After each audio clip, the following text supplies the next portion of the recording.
We'll guide you through how to make and add shortcuts to the desktop in Windows 11. If you find this guide useful, then please consider subscribing and liking the video.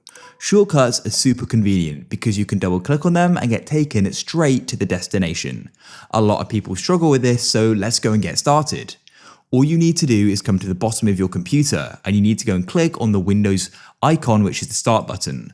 Or you can press the start button on your keyboard or the Windows key on the keyboard. In here, go to the top right and go and click on All Apps. You then see all of your apps. Browse through here and locate the app you want to make the shortcut for. Let's go and say I want to go and make it for Photoshop.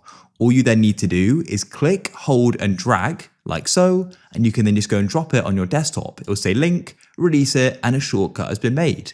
I can double click on it and it will go and open up. And you can repeat that for more apps. Click, hold and drag, and you can add it to your desktop. It's that simple. If you guys found this useful and you want to go and see more guides just like this, then please consider subscribing and liking the video.